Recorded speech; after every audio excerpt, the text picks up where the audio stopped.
नमस्कार, सुप्रभात. मी श्वेता. तुम्ही पाहताय न्यूज 18 लोकमत. सकाळच्या बातम्यांमध्ये तुमचं स्वागत. आणि सुरुवातीला एक मोठी बातमी आहे. माजी गृहमंत्री अनिल देशमुख यांना अटक झालेली आहे. 100 कोटी वसुली प्रकरणी ईडीकडून त्यांना अटक झाली आहे. तब्बल 13 तासांच्या चौकशीनंतर ईडीनं ही कारवाई केली आहे. चौकशीला देशमुख सहकार्य करत नसल्याची माहिती मिळाली आहे. कथित 100 कोटी वसुली प्रकरणी ईडीकडून माजी गृहमंत्री अनिल देशमुख यांना अटक करण्यात आल्याची माहिती मिळते. तब्बल 13 तास त्यांची चौकशी झाली. काल सकाळी अनिल देशमुख हे ईडीच्या कार्यालयामध्ये हजर झालेले होते. अनेक वेळा समन्स पाठवूनही अनिल देशमुख हे चौकशीसाठी आलेले नव्हते. मात्र काल ते ईडीच्या कार्यालयामध्ये हजर राहिले आणि तब्बल 13 तास त्यांची चौकशी झाली आणि अखेर माजी गृहमंत्री अनिल देशमुख यांना ईडीकडून अटक करण्यात आलेली आहे. 100 कोटी वसुली प्रकरणी ईडीकडून ही कारवाई करण्यात आलेली आहे. त्याआधी देशमुखांची ईडीच्या कार्यालयामध्ये तब्बल 13 तास चौकशी झाली. काल सकाळी 11:30 वाजता अनिल देशमुख ईडी समोर हजर झाले आणि त्यानंतर चौकशीला सुरुवात झाली. तब्बल 13 तास चौकशी चालल्यानंतर त्यांना अटक झाली आहे. दिल्लीतल्या ईडीच्या अधिकाऱ्यांकडून ही चौकशी झाली. सोमवारी म्हणजेच काल सकाळी 11:30 वाजल्यापासून त्यांची चौकशी सुरू झालेली होती आणि तब्बल 13 तास ही चौकशी चालली आणि चौकशीनंतर अनिल देशमुख यांना ईडीकडून अटक करण्यात आली. ईडीनं अनेक वेळा अनिल देशमुख यांना चौकशीसाठी हजर राहण्यास समन्स बजावलेलं होतं.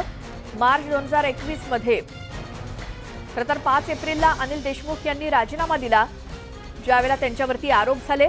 10 मेला ईडीकडून देशमुखांविरोधात ECIR दाखल झाली आणि 26 जूनला अनिल देशमुखांना पहिलं ईडीकडून समन्स आलं.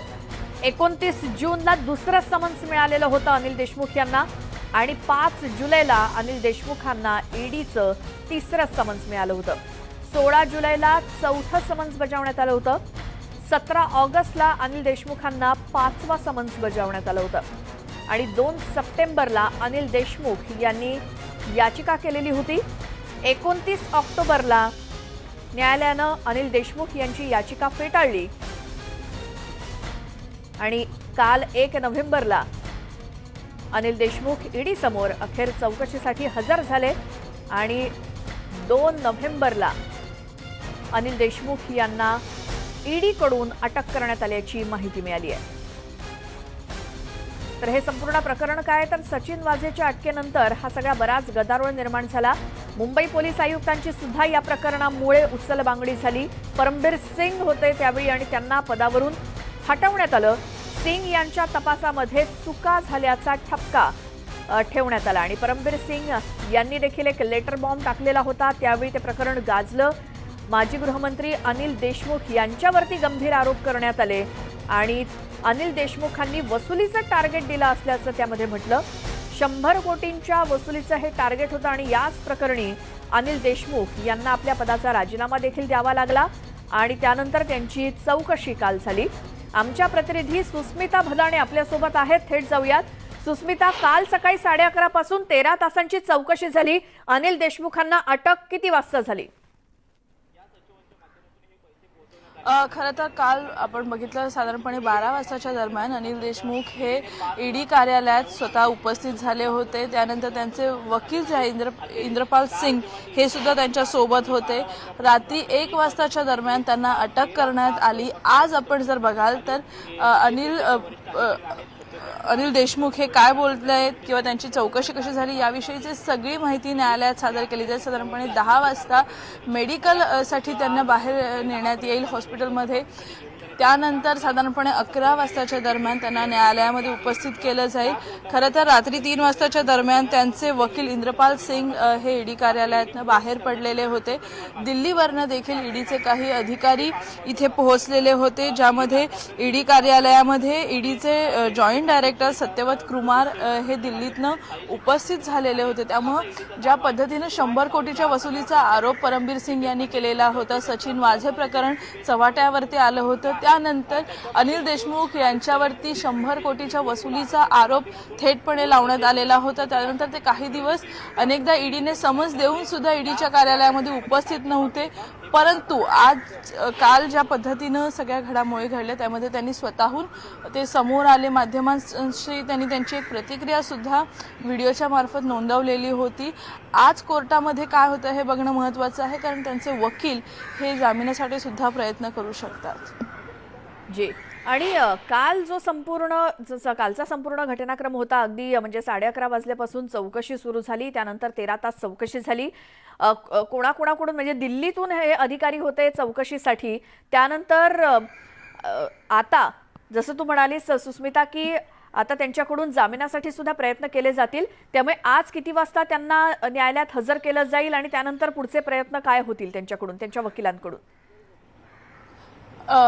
जी एकूणच कार्यालयीन प्रोटोकॉल आहे त्यानुसार यामध्ये साधारणपणे 10 वाजण्याच्या दरम्यान म्हणजे कोर्टात त्यांना सादर करण्यापूर्वी किंवा त्यांच्या सुनावणीला सुरुवात होण्यापूर्वी मेडिकल होणं अतिशय गरजेचं आहे. त्यामुळे सगळ्यात पहिल्यांदा एकतर जे किंवा इतर राज्य सरकारच्या रुग्णालयांमध्ये त्यांची मेडिकल टेस्ट ही केली जाईल. मेडिकल फिटनेस त्यांचा सगळ्यात पहिल्यांदा विचारात घेतला जाईल. त्यानंतर न्यायालयामध्ये साधारणपणे 11 वाजताच्या दरम्यान त्यांच्या या संपूर्ण प्रकरणाची सुनावणी होईल. अनिल देशमुख यांच्याकडनं जे वकील इंद्रपाल सिंग आहेत त्यांच्याकडनं सगळा हा युक्तिवाद सुद्धा केला जाईल.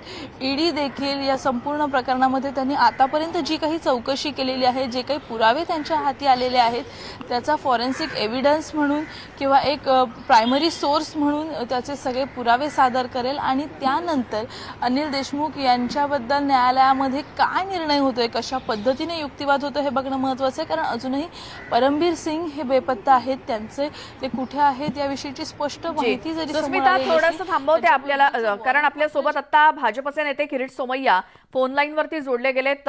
किरीट सोमय्याजी, स्वागत तुमचं न्यूज 18 लोकमत मध्ये. अनिल देशमुख यांना मध्यरात्रीनंतर 1 वाजता ईडी कडून अटक झाली आहे, काय प्रतिक्रिया?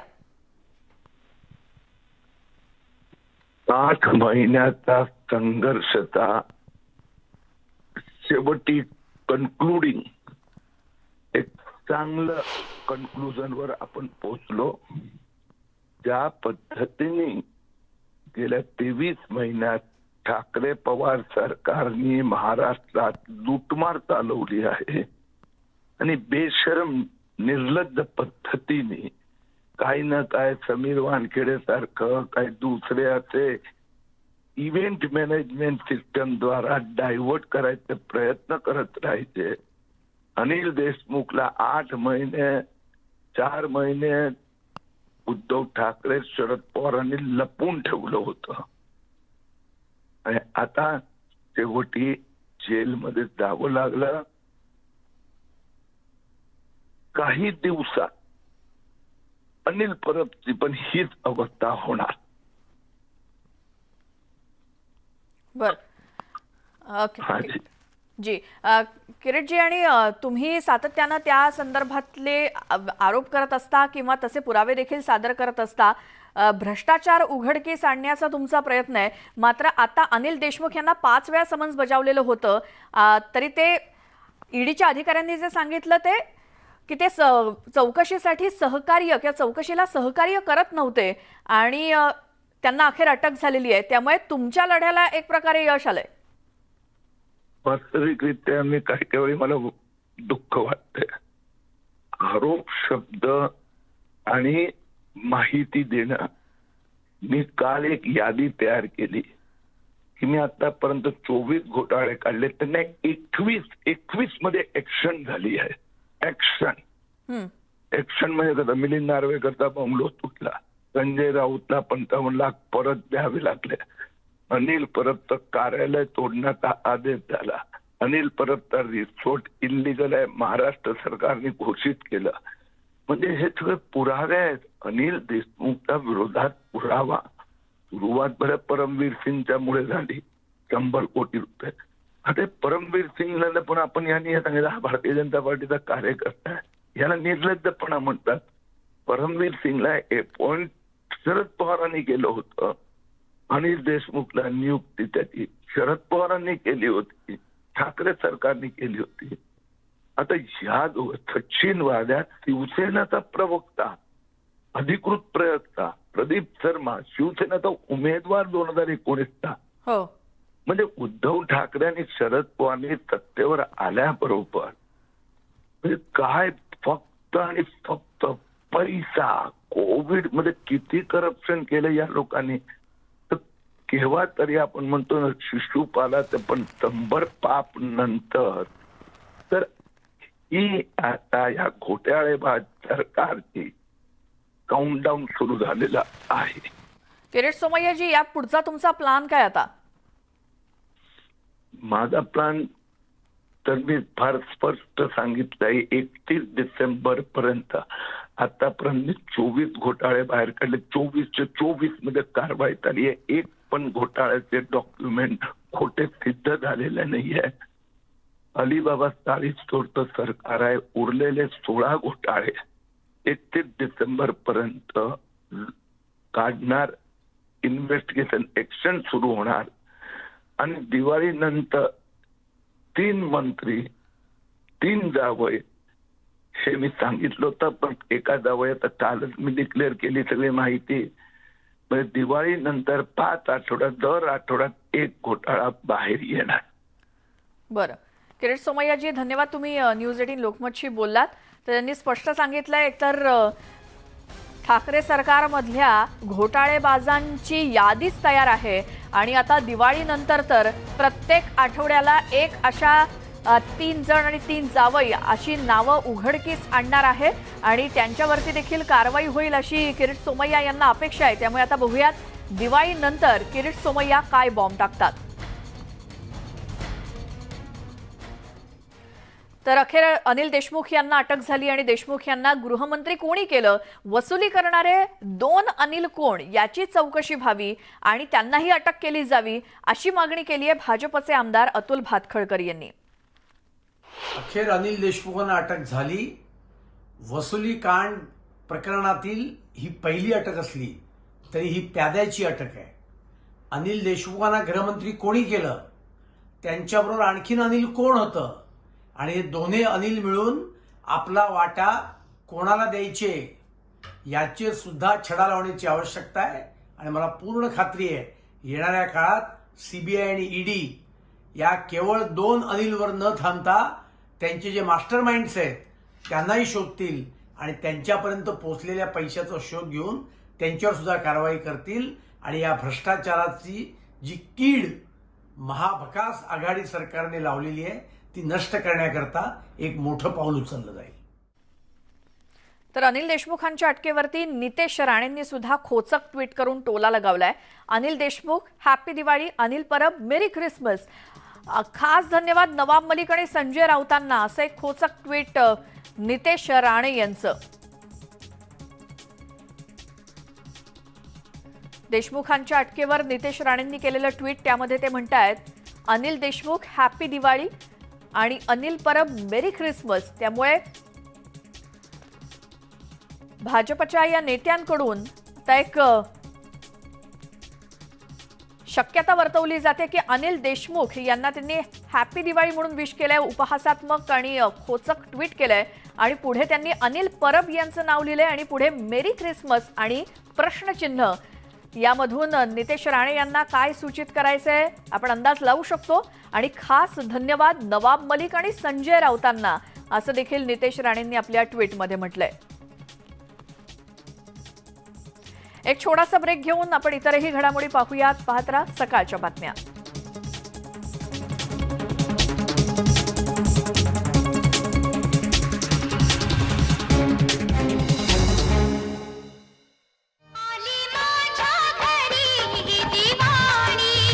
सुरांची मैफिल, दिवाळीच्या प्रथा, फराळांचा आस्वाद, सुख म्हणजे कलाकारांशी संवाद, काय असतं, सण, फॅशन आणि कवितांचा उत्सव. न्यूज 18 लोकमतचा दीपोत्सव. ब्रेकनंतर स्वागत सकाळच्या बातम्यांमध्ये आणि आत्ताची सगळ्यात मोठी आणि महत्त्वाची बातमी आपण जी पाहतोय ती म्हणजे माजी गृहमंत्री अनिल देशमुख यांना ईडीनं अटक केलेली आहे.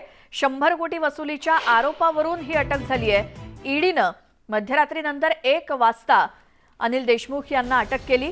काल सकाळी 11:30 वाजल्यापासून ईडीच्या कार्यालयामध्ये दिल्लीतल्या अधिकाऱ्यांकडून अनिल देशमुख यांची चौकशी सुरू झालेली होती.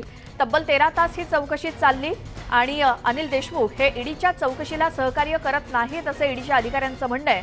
आणि अखेर मध्यरात्रीनंतर 1 वाजता अनिल देशमुख यांना ईडीकडून अटक करण्यात आली आहे. याच संदर्भात आपण अधिक बोलूयात. काँग्रेसचे प्रवक्ते अतुल लोंढे आपल्यासोबत फोन लाईनवरती जोडले गेलेत. अतुलजी, अखेर अनिल देशमुखांना ईडीनं अटक केलेली आहे, काय आपली प्रतिक्रिया यावर? असं आहे की सुडाचं राजकारण महाराष्ट्र गेल्या 7 वर्षापासून सातत्यानं बघत आहे. त्याच्यामधलंच ही एक कडी आहे, दुसरं तिसरं काही नाही. त्यांनी आतापर्यंत सगळे मार्ग जे आहे ते कोर्टामधले अवलंबले होते. सुप्रीम कोर्टामध्ये त्यांचं अजूनही आहे.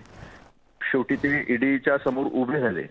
आता ते एक नागरिक म्हणून त्यांनी त्या सगळ्या गोष्टी अवलंबल्या आणि त्यांना माहिती होतं की सुडाचं राजकारण सुरू आहे आणि आपण तिथे गेलो तर आपल्याला अटक नक्की होणार. याचं कारण असं आहे की ज्या परमवीर सिंगांनी आरोप केले ते परमवीर सिंग गायब आहेत. एक पत्र टाकलं त्यांनी, आरोप केले आणि निघून गेले. मग उद्या जर असं पत्र मी टाकले कोणत्याही एखाद्या नेत्याबद्दल बीजेपीच्या, तर त्याच्यावर अटक होणार आहे का? त्याचे पुरावे तुम्ही गोळा केले का? ते पुरावे समोर आणले का? तर ते काहीही न आणता कोणीतरी काहीतरी आरोप केले आणि त्या आरोपाच्या नंतर परमवीर सिंगांच्या विरुद्ध त्यांच्या पोलीस डिपार्टमेंटमधली लोक समोर आली, काही बाकीची लोक समोर आली, त्यांचे अनेक काळे कारनामे समोर आले, त्यांचे आणि माझे जे कनेक्शन समोर आले. त्यांनी गृहमंत्री अनिल देशमुखांना जेव्हा विधानसभेमध्ये अधिवेशन सुरू होतं तेव्हा चुकीचं ब्रीफिंग केलं, कारण की ते त्यांच्या फायद्याचं होतं. नंतर ते भाजपसोबत असाही आरोप आहे की देवेंद्र फडणवीसांना ते दिल्लीत भेटले, तिथून परत आले, चौकशी लागल्याबरोबर त्यांनी सुट्टी टाकून ते गायब झाले. सगळ्या प्रक्रिया राज्य सरकारने महाराष्ट्र विकास आघाडीने सगळ्या प्रक्रिया फॉलो केल्या. त्यांना आम्ही पण अटक करू शकलो असतो, पण सगळ्या प्रक्रिया फॉलो केल्या. सगळ्या गोष्टींची चौकशी सुरू होती. ते चौकशीला न येता आता अशी माहिती मिळत आहे की त्यांचं शेवटलं लोकेशन अहमदाबाद होतं आणि ते आता बेल्जियम मध्ये आहे. अशा पद्धतीने जर या महाराष्ट्रामध्ये सुडाचं राजकारण करत असेल ते अतिशय दुर्दैवी आहे. महाराष्ट्रामध्ये असं कधी झालेलं नाही आजपर्यंत. जी अतुलजी, आणि किरीट सोमय्या यांच्या लढ्याला हे यश म्हणावं लागेल. आणि आत्ताच आम्ही त्यांच्याशी फोनवरून बोललो तेव्हा ते म्हणाले दिवाळी होऊ दे, त्यानंतर 3 नेते आणि 3 जावई यांची देखील नावं मी समोर आणणार आहे. नाही, असं आहे की किरीट सोमय्यांनी 2012 पासून सातत्याने आरोप केले. 2Gचे आरोप करण्यामध्ये सुद्धा किरीट सोमय्या समोर होते. ते कुठले कागद आणतात, ते कुठल्या तरी रिटर्न गोळा करतात, लोकांसमोर कागद दाखवतात. मला एक सांगा, त्यांच्यातला एक तरी आरोप सिद्ध झाला का? त्यांच्यामुळे छगन भुजबळ साहेबांना सुद्धा 2 वर्ष जेलमध्ये राहावं लागलं. पण छगन भुजबळ साहेबांच्या संदर्भामध्ये आता काय निकाल आला? तर ते निर्दोष सुटले महाराष्ट्र त्याच्यामध्ये. त्याच्यानंतर 2Gच्या प्रकरणामध्ये छोटी जज काय बोलले? तर जज हे बोलले की मी 7 वर्ष कोर्टामध्ये 11 ते 7 वाजेपर्यंत बसून राहिलो. 7 वर्ष, पण साधा पुराव्याचा एक कागद सुद्धा आला नाही. त्यावेळेस कनिमोळी असेल, गे राजू असेल, या सगळ्या लोकांना जेलमध्ये जावं लागलं. तर हे जे राजकारण आहे ना, हे लोकांना दिसत आहे. आणि कितीही प्रयत्न केला केंद्र सरकारच्या माध्यमातून आणि केंद्र सरकारच्या एजन्सीजच्या माध्यमातून तरी महाराष्ट्रातलं सरकार पडणार नाही. महाराष्ट्र विकास आघाडी ही एकसंघ आहे आणि अजून जास्त मजबूत झालेली आहे. आणि जर अशा खोट्यानाट्या कारवाया करण्याचा जर प्रयत्न झाला तर ते अजून जास्त महाराष्ट्र विकास आघाडी मजबूत होईल. आणि ज्या पद्धतीनं लोकांचा पाठिंबा महाराष्ट्र विकास आघाडीला मिळतो आहे, त्यामुळे आम्ही या बाबतीमध्ये ही जी गोष्ट आहे ही लोकांसमोर घेऊन जाणार. लोक बघतायत की कशा पद्धतीनं ह्या गोष्टी घडून राहिलेल्या आहेत. बरं अतुलजी, आता दिवाळीमध्ये अनिल देशमुख यांना अटक झाली. आता किरीट सोमय्या म्हणतात की आमच्याकडे मोठी लिस्ट आहे. त्याचसोबत नितेश राणेंनी सुद्धा एक खोचक ट्विट केलंय की अनिल देशमुखांच्या पुढे त्यांनी हॅपी दिवाळी लिहिलंय आणि पुढचं नाव कुठलं तर अनिल परब यांचं स्पष्टपणे त्यांनी नाव लिहिलंय आणि पुढे मेरी ख्रिसमस आणि प्रश्नचिन्ह. आता याचा अर्थ काय काढायचा हे आपल्याला म्हणजे स्पष्ट दिसतच आहे. नाही, स्पष्ट हे दिसतं आहे की सुडापोटी कशा पद्धतीनं महाराष्ट्रामध्ये कारवाया सुरू आहे. ही लोक, ही मंडळी कोण आहे? ही राजकारणी आहे. मग यांच्या अंडरमध्ये ईडी, सीबीआय, इन्कम टॅक्स काम करतं का? तो हो, यांच्या म्हणण्याप्रमाणे काम करता आहे. ज्यांना राजकीय फायदा झाला पाहिजे, महाराष्ट्राचं सरकार पाडलं पाहिजे, याच्यासाठी ही सगळी अलायन्स जी आहे ती उभी झालेली आता आपण सांगतायत त्याप्रमाणे दिसतं आहे. मला एक सांगा, याच नारायण राणेंवर देवेंद्र फडणवीस असतील किंवा किरीट सोमय्या असतील यांनी आरोप केले, तेव्हा यांनी पण म्हटलं की नारायण राणे जे आहे ते जेलमध्ये झाले दिसतील. मग आता नारायण राणे भाजपमध्ये गेले. मग सगळे लोक असं म्हणत आहेत की भाजपमध्ये गेलं की माणूस तो शुद्ध होतो, दूध पुसून शुद्ध होतो. गडकरी म्हणतात त्याप्रमाणे की आमच्याकडे वॉशिंग मशीन आहे. तर त्या वॉशिंग मशीनमध्ये गेल्यावर त्यांच्यावरचे आरोप सगळे निघून जातात. देशभरामध्ये मी तुम्हाला असे अनेक उदाहरण देऊ शकतो. टीडीपीचे 4 खासदार राज्यसभेचं देऊ शकतो, मुकुल रॉयचं देऊ शकतो, असे अनेक उदाहरणं जे आहेत ते देऊ शकतो. संजय काका पाटील काय बोलले? संजय काका पाटील हे बोललेत की मी कारखाने लावले, लोन घेतलेले आहे, भरपूर पैसे, पण आम्हाला काही अटक बिटकची काही चिंता नाही आहे, आपल्याला आपण भाजपमध्ये आहोत. हर्षवर्धन पाटील काय म्हणले?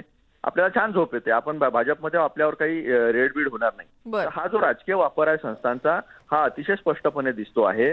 2G मध्ये यांनी आरोप केले, हेच किरीट सोमय्या होते, कोलच्या वेळेस हे सोमय्या होते, आज विनोद राय देशाचे कॅग होते आणि त्यांना माफी मागावी लागलेली आहे कोर्टामध्ये, बिनशर्त माफी मागावी लागलेली आहे. तर त्यांनी देशाची माफी मागावी. आणि हे जे राजकारण सुरू आहे, या राजकारणाने, अशा पद्धतीच्या सुडाच्या राजकारणाने भाजपला कुठलाही फायदा होणार नाही, हे भाजपनं लक्षात घ्यावं. जी, अतुल लोंढेजी, खूप धन्यवाद. तुम्ही न्यूज 18 लोकमतशी बोललात आणि प्रतिक्रिया दिलीत. त्यामुळे हे सगळं राजकारण पोटी केलेलं राजकारण आहे, अशी टीका अतुल लोंढे यांनी केली आहे. अनिल देशमुख यांना झालेली अटक, यावरती आपण प्रतिक्रिया घेत होतो.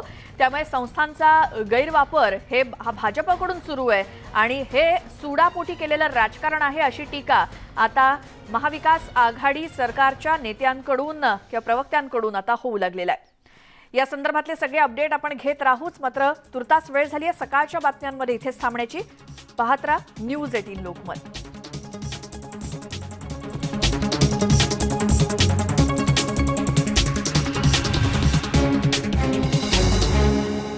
कार्यकर्ते केविन